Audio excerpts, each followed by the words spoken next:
सत्य नाम के लेत ही सकल पाप कट जाए। तो सत्य नाम के लेत ही सकल पाप कट जाए। जैसे सूर्य उदय होए संतों तो अंधकार मिट जाए। बोलिए परम पूज्य गुरु घासीदास बाबा की जय हो। जय हो जय हो गुरु हो घासी बाबा ज्ञान के गंगा बहे। जय हो गुरु हो घासी बाबा ज्ञान के गंगा बहे। जय हो गुरु हो घासी बाबा ज्ञान के गंगा बहे। जय हो गुरु हो घासी बाबा ज्ञान के गंगा बहे। ज्ञान के गंगा बहे हो ज्ञान के गंगा बहे। ज्ञान के गंगा बहे हो ज्ञान के गंगा बहे।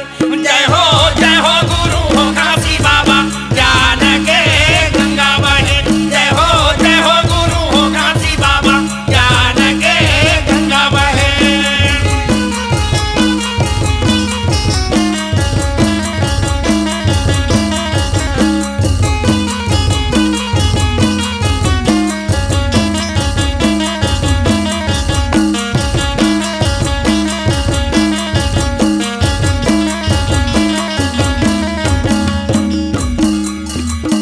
ये के गंगा बहे हवे गिरदापुरी में गा।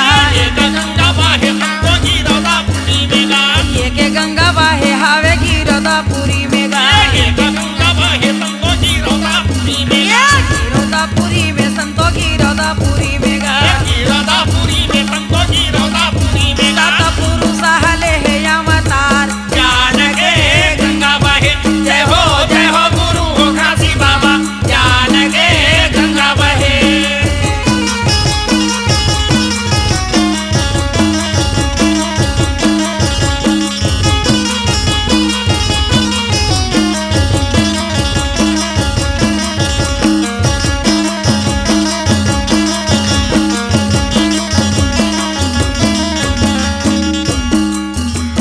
ये के गंगा बहे हवे भंडारापुरी में गा। ये गंगा बहे संतो भंडारापुरी में गा। ये के गंगा बहे हवे भंडारापुरी में गा। ये गंगा बहे संतो गिरदापुरी में गा। भंडारापुरी में संतो भंडारापुरी में गा। भंडारापुरी में संतो भंडारापुरी में गा। सोते में ध्यान लगाए ज्ञान के गंगा बहे। जय हो गुरु हो घासी बाबा ज्ञान के गंगा बहे।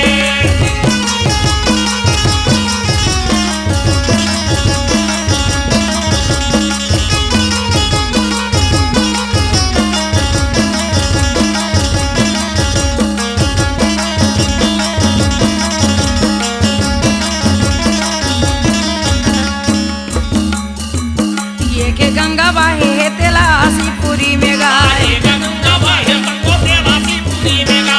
ये गंगा बहे संतो तेलासीपुरी में गा। ये गंगा बहे संतो तेलासीपुरी में गा। तेलासीपुरी में संतो तेलासीपुरी में गा। तेलासीपुरी में संतो तेलासीपुरी में गा। राउ तेली जपते सतनाम ज्ञान के गंगा बहे। जय हो गुरु हो घासी बाबा ज्ञान के गंगा बहे।